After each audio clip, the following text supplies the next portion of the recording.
మన ప్రభు అయిన యేసుక్రీస్తు నామమున వాక్యం అందుతున్న పిల్లలందరికీ వందనాలు తెలియజేసుకుంటూ ఉంటున్నాను. మీ అందరు కూడా వాక్యము శ్రద్ధగా విని బలపడుతూ ఉంటున్నారని నమ్ముతూ ఉంటున్నాను. అందుని బట్టి దేవుణ్ణి స్తుతిస్తూ ఉంటున్నాను. ఈ దినము దేవుడు మన కొరకు ఏర్పాటు చేసిన మాటలను ముందుగా వాటి గురించి వినబోయే ముందుగా మనము చిన్న ప్రార్థన చేసుకుందాం. మహాగణుడు అయిన మా పరలోకపు తండ్రి, మీరు నన్ను చక్కని మాటలను మాకు వినిపిస్తూ ఉంటున్నారు. ఆత్మీయ జీవితంలో మమ్మల్ని అందరిని కూడా బలపరుస్తూ ఉంటున్నారు. అందుని బట్టి నిన్ను స్తుతిస్తున్నా. ఏదైనా ముందు మా కొరకు ఏర్పాటు చేయబడిన మాటలు మేమందరం కూడా శ్రద్ధగా విని ఇంకా ఆత్మీయ జీవితంలో బలపడుటకు నీ ఆత్మీయ సహాయంను మాకు అందించమని యేసుక్రీస్తు నామములో అడిగి వేడుకుంటున్నాం తండ్రి, ఆమేన్. ఇంకా అంశంను మనం చూసినట్లయితే, యేసు శిష్యులను ఎందుకు చేయాలనుకున్నాడు అనే విషయాన్ని మనము తెలుసుకుందాం. ముందుగా ఈ యొక్క మత్తయి సువార్తను మనము చూస్తూ ఉంటున్నాం. శిష్యులను ఎందుకు తయారు చేశాడు, యేసు దగ్గరికి ఎందుకు రావాలి అనే విషయాలు మనము తెలుసుకోబోయే ముందుగా ఆ యొక్క ఇంట్రడక్షన్లోకి వెళ్దాం. అంటే ఆ యొక్క వివరణ మనము ముందుగా తెలుసుకొని వివరణలోకి ముందుకు మనము వెళ్దాం. మత్తయి సువార్త 5వ అధ్యాయంలో లేక ఈ మత్తయి సువార్త అంతటిలో కూడా మత్తయి గారు యేసుక్రీస్తు చేసిన ప్రసంగాలలో అనేక ప్రసంగాలున్నాను. మత్తయి భక్తుడు ప్రత్యేకంగా 5 ప్రసంగాలను ప్రస్తావించినట్లుగా మనము చూస్తూ ఉంటున్నాం. అవేంటనేది మనము తెలుసుకుందాం. ముందుగా మొదటిది మనము చూసినట్లయితే మత్తయి సువార్త 5, 6, 7 అధ్యాయాలు. ఈ యొక్క అధ్యాయాల్లో దేవుడు మనం ముందుకు వెళితే ధన్యతలు వాటి గురించి శిష్యులతో వివరించి ప్రస్తావించిన ప్రసంగాలలో ఇదొక ప్రసంగంగా మనం చూస్తూ ఉంటున్నాం. రెండవదిగా మనము చూసినట్లయితే మత్తయి సువార్త 10వ అధ్యాయము. ఈ అధ్యాయము శిష్యులను పరిచర్యకు పంపుతూ వారికి ఏ విధంగా ఉండాలో చెప్పడం గురించి ఈ యొక్క 10వ అధ్యాయంలో మనము ప్రత్యేకంగా చూడగలము. ముందుకు వెళ్ళి మనము చూసినప్పుడు వాటిని విని మనం కూడా ఆ విధంగా ఉండాలని ప్రభుపేట కోరుతూ ఉంటున్నాను. మూడవదిగా మనము చూసినట్లయితే మత్తయి సువార్త 13వ అధ్యాయములో విత్తువాని ఉపమానమును, పరలోకానికి ఎవరు వెళ్తారు ఎవరు వెళ్ళరనే దాని గురించి ప్రస్తావించిన ఆ యొక్క మాటలను ఈ యొక్క 13వ అధ్యాయంలో మనము చూడగలుగుతూ ఉంటాం. కనుకనే ప్రత్యేకంగా వీటి గురించి భక్తుడు వివరించుకుంటూ వచ్చిన విధానాన్ని మనము చూస్తూ ఉంటున్నాం. నాలుగవదిగా మనము చూసినట్లయితే 23వ అధ్యాయము పరిచయులను శాస్త్రులను ఖండిస్తూ ఎలా ఉండాలో చెప్పడం. అంటే పరిచయులు శాస్త్రులు చేస్తున్న బోధ, వారి యొక్క ప్రవర్తన, ఆ యొక్క చూసిన దేవుడు వారిని ఖండిస్తూ ఆ పరిచర్యలో ఎటువంటి ప్రవర్తన కలిగి ఉండాలో అనే దాని గురించి పరిచయులను శాస్త్రులను ఖండిస్తూ వారిని సరైన మార్గానికి నడిపించే యొక్క క్రమంలో ఉన్నట్లుగా యొక్క 23వ అధ్యాయంలో మనము చూస్తూ ఉంటాం. చివరిగా మనము ఐదోదిగా మనము చూసినప్పుడు మత్తయి భక్తుడు వివరించుకుంటూ ప్రస్తావించిన ఆ యొక్క ప్రసంగాలలో చివరిదిగా మత్తయి సువార్త 24, 25 అధ్యాయాలలో రెండవ రాకడను గురించి, నిత్య జీవమును గురించి ప్రస్తావించినట్లుగా మనము చూస్తూ ఉంటున్నాం. ఏ పరలోకానికి వెళ్ళాలంటే ఎలా ఉండాలో, నిత్య జీవమును స్వతంత్రించుకోవాలంటే ఎలా ఉండాలో, లేక రెండో రాకడకు సూచనలేంటో వాటిని చూసినప్పుడు మనం తీసుకోవాల్సిన జాగ్రత్తలను ఆ యొక్క 24, 25 అధ్యాయాలలో ప్రస్తావించినట్లుగా భక్తుడు ఈ యొక్క 2 అధ్యాయాల గురించి ప్రత్యేకంగా చెప్పినట్లుగా మనము చూస్తూ ఉంటున్నాం. అయితే మత్తయి సువార్త 6, 5, 6, 7 అధ్యాయాలలో ప్రసంగాన్ని కొండ ప్రసంగము అంటారని భక్తుడు చెప్తున్నట్లుగా మనము చూస్తూ ఉంటున్నాం. మనం కూడా గ్రహించాలి, ఈ 3 అధ్యాయాల్లో దేవుడు చేసిన ప్రసంగాన్ని కొండ ప్రసంగము అంటారు అని మనము గ్రహించవలసిన బాధ్యత ఎంతైనా ఉన్నదని ప్రభుపేట మీ అందరికీ తెలియజేస్తూ ఉంటున్నాను. అంత మాత్రమే కాకుండా ఇది గలిలయ కొండ అని మనము గ్రహించాలని కోరుతూ ఉంటున్నాను. మొదటి 5, 6, 7 అధ్యాయాల్లో చేయబడిన ప్రసంగము కొండ ప్రసంగం అని, అది గలిలయ కొండ అని మనందరము కూడా తెలుసుకోవాలని ప్రభుపేట మీ అందరికీ తెలియజేస్తూ ఉంటున్నాను. అంత మాత్రమే కాకుండా మత్తయి సువార్త 24, 25లో ఉన్న ప్రసంగాన్ని కూడా కొండ ప్రసంగం అంటారు. ఇది ఒలీవల కొండ అని మనము గ్రహించాలని ప్రభుపేట కోరుతూ ఉంటున్నాను.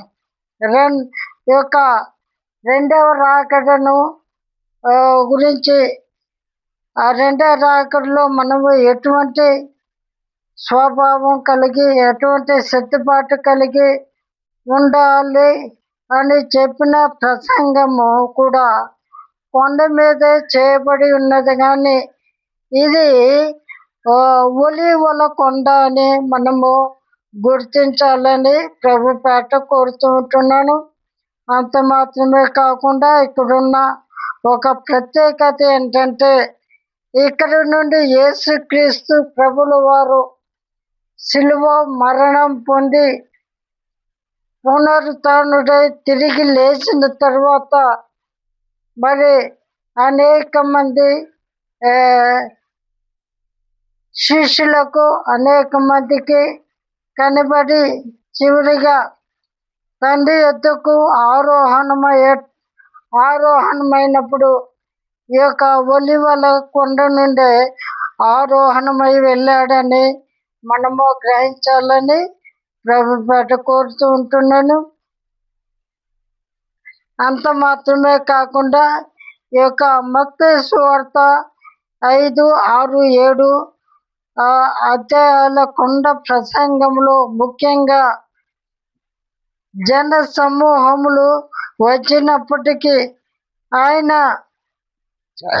శిష్యులను దృష్టిలో ఉంచుకొని మాట్లాడినట్టుగా మనము గ్రహించాలని ప్రభుపేట కోరుతూ ఉంటున్నాను.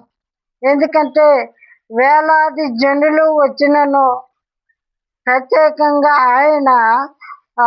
ఆయన దృష్టిలో ఉన్నది మాత్రము, ఆయన ప్రణాళికలో ఉన్నది మాత్రము శిష్యులని మనము గుర్తించాలని ప్రభుపేట కోరుతూ ఉంటున్నాం. ఆయన ఆ ప్రభు దృష్టిలో శిష్యులు ఉన్నప్పటికీ మరి ఆ ప్రసంగము ప్రత్యేకముగా శిష్యుల కొరకే చేసినప్పటికీ ఆ యొక్క ప్రసంగమును అందరికీ వివరించినట్లుగా కూడా మనము గ్రహించాలని ప్రభుపేట కోరుతూ ఉంటున్నాను. అయితే చేసి ఉన్నది మాత్రము శిష్యుల కొరకే కానీ బోధించున్నది మాత్రము శిష్యులకు అక్కడ కూడి ఉన్న జన సమూహం అంతటికి ఆ యొక్క ప్రసంగాన్ని చెప్పినట్లుగా, బోధించినట్లుగా లేదా మాట్లాడినట్లుగా మనము చూస్తూ ఉంటున్నాం. ఈ మాటను మనము మత్తయి సువార్త 1-2 వచనాలలో చదివినప్పుడు మనము ఈ యొక్క మాటలు కేవలము శిష్యుల కొరకే చెప్పాడని ఎలా చెప్పగలవు అనే డౌట్ మనకు ఉండవచ్చు. ఆ 2 వచనాలు మనము చదివితే అక్కడ రాయబడి ఉన్న మాటల ప్రకారము ఆయన దృష్టిలో ఉన్నది శిష్యులు మాత్రమే ఉన్నారు. శిష్యుల కొరకే ఈ యొక్క ప్రసంగము చేయబడిందని ఆ 2 వచనాల్లో మనకు క్లియర్గా అర్థమవుతూ ఉంటున్నది. అయితే అసలు యేసుక్రీస్తు దగ్గరకు ఎందుకు రావాలి అన్న ప్రశ్న వచ్చినప్పుడు మనము ఒకసారి మనలను మనము పరిశీలించుకుందాం.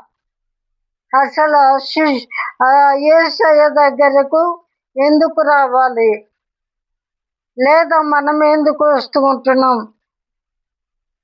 మనము క్రైస్తవులము కాబట్టి యేసయ్య దగ్గరకు వస్తూ ఉంటున్నామా, లేక మన అవసరాల కోసం వస్తూ ఉంటున్నామా అనే దానిని మనము ప్రశ్న వేసుకుందాం.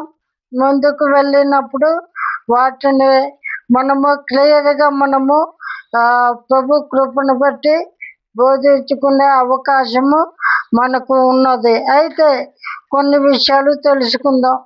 భూ సంబంధమైన అవసరాల కోసం అయితే రావాల్సిన అవసరము లేదు.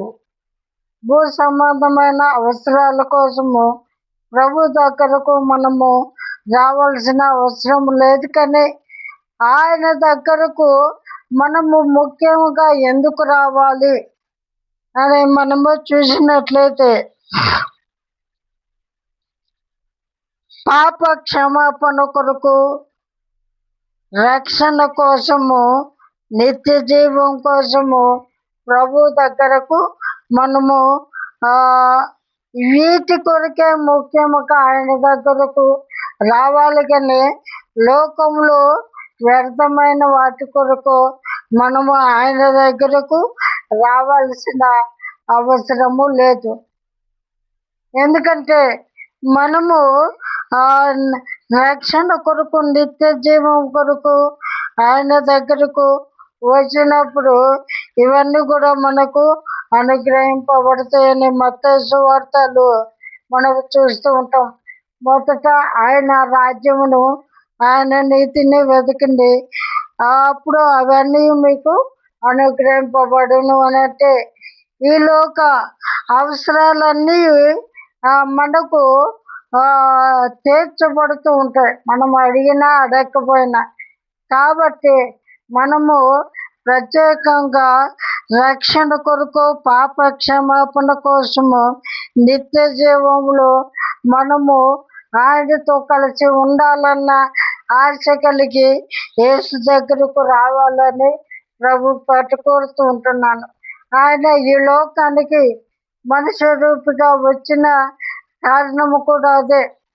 మనము చూస్తూ ఉంటాం మత్తయి సువార్త 1:21 తన ప్రజలను వారి పాపంలో నుండి ఆయనే విడిపించును అని.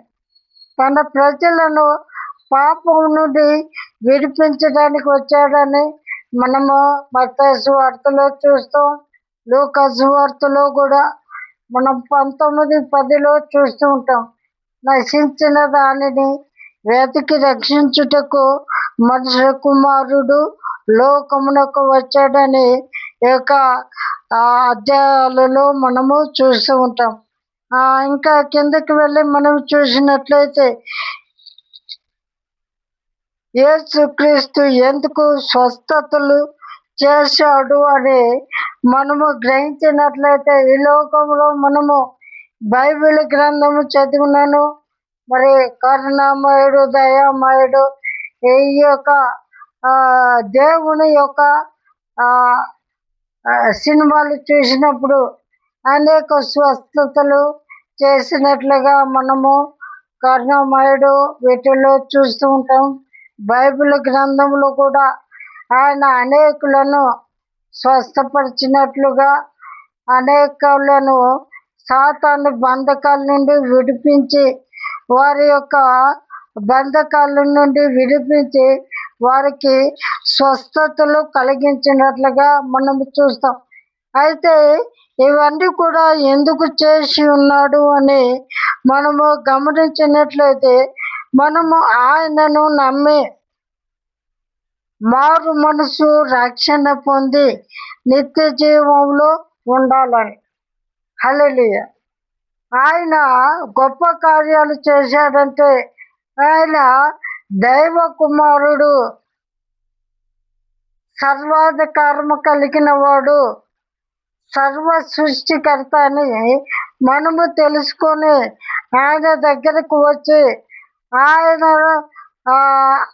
ఆయన ఎదుట పశ్చాత్తాపడి పాప క్షమాపణ వేడుకొని రక్షణ పొందడానికి ఇవన్నీ కార్యాలు చేసి ఉన్నట్లుగా మనము గ్రహించాలనేది ప్రభు పేట మీ అందరికీ తెలియజేస్తూ ఉంటున్నాను. మరొక మాటను మనము చూసినట్లయితే, అయితే ఈ యొక్క దేవుని రక్షణ కొరకు ఆయన చేస్తున్న మేలులన్నిటినీ మనము తెలుసుకొని ఆయన నిజముగా దేవుని కుమారుడని నమ్మి ఆయన పాదాల చెంత శరణ వేడుకొని మన పాప క్షమాపణ ఆయన ద్వారా పొందుకొని నిత్య జీవంలో ఉండాలని స్వస్థత కార్యాలు యేసు ప్రభుల వారు చేసి ఉన్నారని భక్తుడు తెలియజేస్తూ ఉంటున్నాడు. కానీ మేలులు పొందిన తర్వాత చాలా మంది కృతజ్ఞత లేకుండా దేవుని వెంబడించకుండా ఉంటున్నారు. వాళ్ళు మేలులు కోసం దేవుని దగ్గరకు వస్తున్నారు. దేవుడు వారిని కరుణించి వారికి కావలసిన స్వస్థతను, వారికి కావలసిన అవసరాలు తీర్చినప్పుడు వారు ఆనందించి దేవుణ్ణి యొక్క మహిమపరిచి ముఖస్థుతి చేసి మరలా వెళ్ళి అవసరాలు తీరిన తర్వాత మరలా ప్రభు దగ్గరకు రావట్లేదు. వారు మరలా ప్రభు దగ్గరకు ఎప్పుడు వస్తున్నారంటే, వారు మరలా ఎప్పుడైతే అవసరతలు కలిగి ఉంటారో, లేదా ఎప్పుడు బలహీనతలు వారిని ఆవరిస్తున్నాయో అప్పుడు మాత్రమే వారు వెంబడించే వారిగా ఉంటున్నారని భక్తుడు తెలియజేస్తూ ఉంటున్నాడు. అయితే దేవుడు ఆ, అలా కోరుకోలేదే కానీ ఆ, నిత్యము ఆయనను వెంబడించాలని, ఆయన కొరకు సాక్షులుగా జీవించాలని కోరుకున్నాడని బైబిల్ గ్రంథంలో మనము చూస్తూ ఉంటాం. మత్తయి సువార్త 11వ అధ్యాయము 20 నుండి 24 అధ్యాయాలు మనము చూసినప్పుడు 11, 20, 24 అధ్యాయాలు పిమ్మట ఏ ఏ పట్టణాలలో ఆయన విస్తారమైన అద్భుతములు చేసెనో ఆ పట్టణముల వారు మారు మనసు పొందకపోవటం వలన ఆయన వారినిట్లు గద్దింపసాగెను. అయ్యో అయ్యా కొరజీన, అయ్యో బెత్సయిదా, మీ మధ్యన చేయబడిన అద్భుతములు తూరు సీదోను పట్టణములలో చేయబడిన ఎడల ఆ పట్టణముల వారు పూర్వమే గోనె పట్ట కట్టుకొని బురద వేసుకొని మారు మనసు పొంది ఉందురు. విమర్శ దినమందు మీ గతి కంటే తూరు సీదోను పట్టణముల వారి గతి ఓర్వ తగినదై ఉండునని మీతో చెప్పుచున్నాను. కపెర్నహూమ, ఆకాశం మట్టునకు హెచ్చింపబడదవా, నీవు పాతాళము వరకు దిగిపోయేదవు.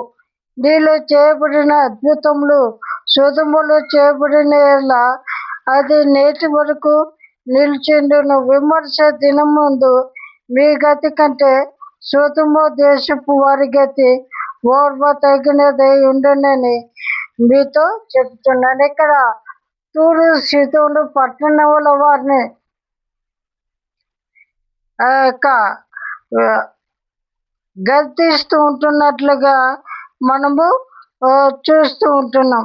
బెత్సయిదా, కొరజీన పట్టణాలను గద్దిస్తూ ఉంటున్నట్లుగా మనము చూస్తూ ఉంటున్నాం. ఎందుకంటే అక్కడ అద్భుతాలు చేసినను అద్భుతాలు పొందుకొని ప్రభువును మర్చిపోతూ ఉంటున్నారు. కానీ ప్రభువును నిత్యము వెంబడించట్లేదు. కానీ దేవుని యొక్క కోరిక ఏంటంటే, దేవుని యొక్క ఆశ ఏంటంటే నిత్యము ప్రభువును వెంబడించాలన్నది దేవుని యొక్క ఉద్దేశం. అయితే మనుషులు దేవుని దగ్గరకు అవసరాల కోసం వస్తున్నారు, అవసరం తీరక రావడం లేదని కొంతమంది వచ్చిన ఖచ్చితమైన బోధలకు నిలవలేక వెళ్ళిపోతుంటున్నారని కూడా మనము చూస్తూ ఉంటున్నాం. కొంతమంది అయితే కృతజ్ఞత కలిగి దేవుడు ఇంత గొప్ప కార్యం చేసి ఉన్నాడు కదా, ఆయనను మనము మధ్యలో విడిచిపెట్టకూడదు కదా, ఆయనను మనము వెంబడించాలి కదా, మన అవసరతలో ఉన్నప్పుడు ఆయన యొద్దకు వెళ్ళాము, అవసరత తీరాక ఆయన యొద్దకు వెళ్ళకుండా ఉండడం మంచిది కాదు. ఇది స్వార్థం అవుతుంది. కాబట్టి మనము ప్రభువు దగ్గరకు కృతజ్ఞత కలిగి వెళ్ళాలి. ఎందుకంటే ఆయన వలన మనం మేలు పొందుకొని ఉన్నాము అన్న ఉద్దేశంతో కృతజ్ఞత కలిగి వచ్చినను దేవుడు స్వార్థము లేకుండా, ఏమాత్రము విభేదము లేకుండా, తేడా లేకుండా, ఇవి చెప్పచ్చా చెప్పకూడదా అన్ని లేకుండా ప్రతి మాటను ఖండితముగా చెప్పేవాడు. కాబట్టి కొంతమంది కృతజ్ఞత కలిగి ఆయనను వెంబడించినను ఆ ఖండితమైన బోధలకు వారు తట్టుకోలేక, ఇవి ఎవరు చేయగలరు, ఇంత కఠినమైన బోధలు చేస్తే ఎట్లా అన్నట్లుగా దేవుని మీద ఆ యొక్క మనస్సు లేక, వెంబడించే స్వభావం లేక, ఓపిక లేక కొంతమంది విడిచిపోయేవారని బైబిల్ గ్రంథంలో మనము చూస్తూ ఉంటాం. ఒక మాట మనము చూసుకుందాం.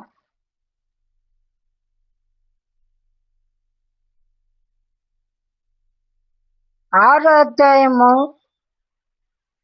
యోహాను సువార్త 6వ అధ్యాయము 54వ వచనమును మనము చూసుకుందాం. 6:54.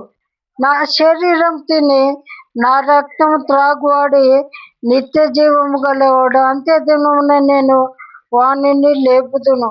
నా శరీరం నిజమైన ఆహారమును, నా రక్తము నిజమైన పానమునైనది.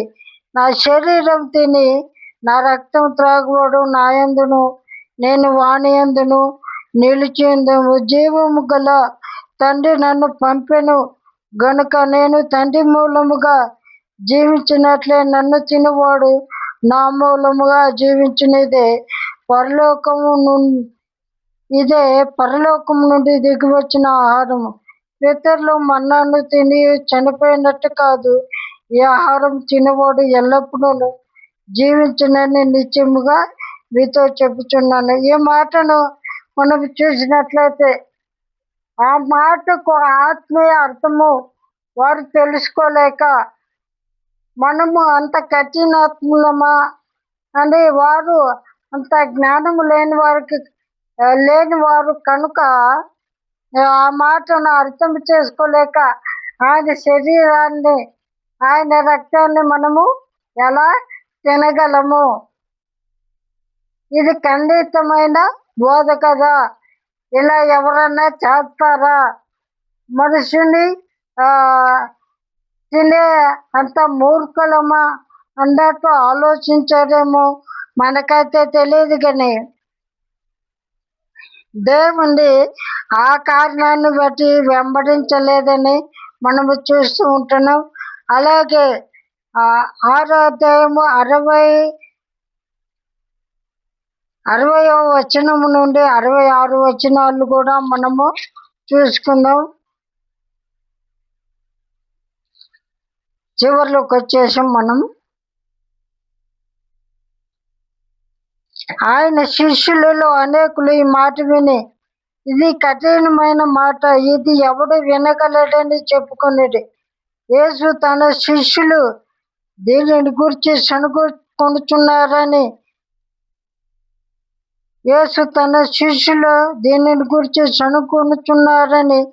తనకు తానే ఎరిగి వారితో ఇట్లా నేను, దీని వలన మీరు అభ్యంతరపడుచున్నారా? అలాగైతే మనుష్య కుమారుడు మునుపున్న చోట్లకు ఎక్కుట మీరు చూచినప్పుడు ఏమందరు? ఆత్మయే జీవింపజేయుచున్నది, శరీరము కేవలము నిష్ప్రయోజనము. నేను మీతో చెప్పి ఉన్న మాటలు ఆత్మయు జీవమునై ఉన్నవి, గాని మీలో విశ్వసించని వారు కొందరున్నారని వారితో చెప్పును. విశ్వసించని వారెవరో, తన్ను అప్పగింపవాడెవడో మొదటి నుండి యేసునకు తెలియను.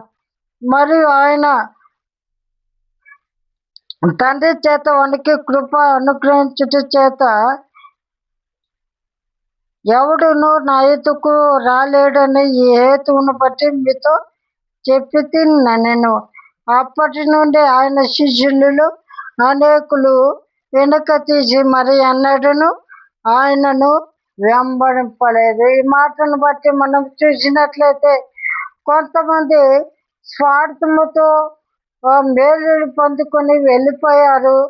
కొంతమంది మనం మేలు పొందుకొని ఉన్నాము కదా, ఇలా మధ్యలో వెళ్ళిపోకూడదు, కృతజ్ఞత లేని వారముగా ఉండకూడదు అని ఆయనను వెంబడించినను ఇటువంటి బోధలు అర్థము చేసుకోలేక, వాటికి లోబడి జీవించలేక ఆనాటి నుండి అనేకులు దేవుని విడిచి వెళ్ళినట్లుగా కూడా మనము చూస్తూ ఉంటున్నాం.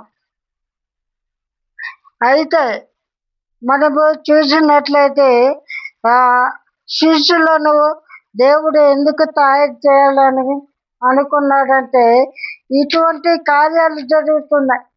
అనేకులు మేలు పొందుకొని వెళ్తూ ఉంటున్నారు. అనేకులు కఠిన బోధలకు నిలవలేక వెళ్ళిపోతూ ఉంటున్నారు. కాబట్టి ఇటువంటి కార్యాలు ఇక జరగకూడదు, ఇటువంటి పనులకు స్థానం ఉండకూడదు. నన్ను వెంబడించేవారు శాశ్వతముగా నాకు సాక్షులుగా ఉండాలి. కనుక వారిని శిష్యులుగా తయారు చేయాలని దేవుడు అనుకున్నాడని మనము తెలుసుకోవాలని ప్రభు పేట కోరుతూ ఉంటున్నాను.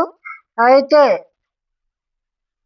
అక్కడ చాలా మంది ఉన్న ఆయన మనసులో శిష్యులను ఉద్దేశించి అందరితో మాట్లాడాడు అని మనము చూస్తూ ఉంటున్నాం. శిష్యులంటే విని వెంటనే లోబడేవారు. మనం ఏ గుంపులో ఉన్నామో అనేది మనము చూసుకోవాలి. శిష్యుల గుంపులో ఉన్నామా లేక జన సమూహము గుంపులో ఉన్నామా? జన సమూహము గుంపులో ఉంటే విని మేలులు పొందిన తర్వాత లేక మన అవసరతలు తీరిన తర్వాత వెళ్ళిపోయే వారముగా ఉంటాం. కానీ శిష్యుల జాబితాలో మనము ఉన్నట్లయితే ఆయన మాటను మనము అర్థము చేసుకొని ఆత్మీయ అర్థమును ఆయన ద్వారా మనము తెలుసుకొని ఆయనను నిత్యము వెంబడించే వారముగా మనం ఉంటాము. కాబట్టి ఏ గుంపులో మనం ఉండాలో తెలుసుకోవాలని కోరుతూ ఉంటున్నాను. చివరిగా మరి మత్తయి సువార్త 7:24 నుండి 26 వచనాలు చదువుకొని మనం ముగించుకుందాం. 24 నుండి 26. కాబట్టి నా మాటలు విని వాటి చొప్పున చేయి ప్రతివాడును బండ మీద తన ఇల్లు కట్టుకొనిన బుద్ధిమంతును పోలియుండును. వాన కురిసెను, వరదలు వచ్చెను, గాలి విసిరి ఇంటి మీద కొట్టెను గాని దాని పునాది బండ మీద వేయబడిన కనుక అది పడలేదు. బండ అంటే క్రీస్తు అనే బండ మీద వారి యొక్క దేవుని యొక్క మాట విని దేవుని వెంబడించే వారి యొక్క ఆత్మీయ పునాది క్రీస్తు అనే బండ మీద వేయబడినవి కనుక మరి గాలి వంటి తుఫాను వంటి శోధనలు ఎదురైన వారు దేవునిలో నుండి వెళ్ళిపోకుండా స్థిరంగా ఉంటారని చెబుతూ ఉంటున్నారు. అయితే ఈయన మాటలు విని వాటి చొప్పున చేయని ప్రతి వాడును ఇసుక మీద తన ఇల్లు కట్టుకుని బుద్ధిహీనుడు పోలియుండును. వాన కురిసెను, వరదలు వచ్చెను, గాలి విసిరి ఆ ఇంటి మీద కొట్టెను. అప్పటి నుండి అప్పుడు అది కూలబడెను, దాని పాటు గొప్పదని చెప్పాను. మనం ఎప్పుడైతే మన అవసరతల కోసము వచ్చుచూ ఉంటామో అప్పుడు చిన్న చిన్న సమస్యలు వచ్చినను మనము దేవుని మీద అలికి వెళ్ళిపోయే వారముగా ఉంటాము. కాబట్టి ఆ విధంగా మనం ఉండకూడదు. ఎందుకంటే ఆయన గురుకులను గోధుమలను ఏర్పాటు చేసే క్రమం ఇది. శిష్యులను ఏర్పాటు చేసుకుంటున్నాడంటే ఆ యొక్క గోధుమల మధ్య గురుకులను విత్తిన ఆ యొక్క ఉపమానాన్ని బైబిల్ గ్రంథంలో చూస్తూ ఉంటాం. అంటే విశ్వాసులలో సాతానుడు ఆ యొక్క విత్తనం వేసి మరి నటన జీవితము, ఇతరుల మెప్పు కోరుకునే స్వభావం కలిగిన వారిని స్వార్థాల కోసం, వీళ్ళొక అవసరాల కోసం వచ్చే వారిని ప్రత్యేకపరిచి ప్రభు కొరకు ఎవరైతే స్థిరంగా నిలబడతారో వారిని దేవుడు ఏర్పాటు చేసుకునే వాడిగా ఉన్నాడు. కాబట్టి ఆ విధమైన స్థితి కలిగి నీవు నేను శిష్యుల జాబితాలో చేర్చబడాలని ప్రభు పేట కోరుకుంటూ మీ అందరినీ ప్రభు వాక్యానికి లోబడి జీవించాలని కోరుకుంటూ ఈ మాటలు దేవుడు దీవించి ఆశీర్వదించును గాక. Amen, amen, amen.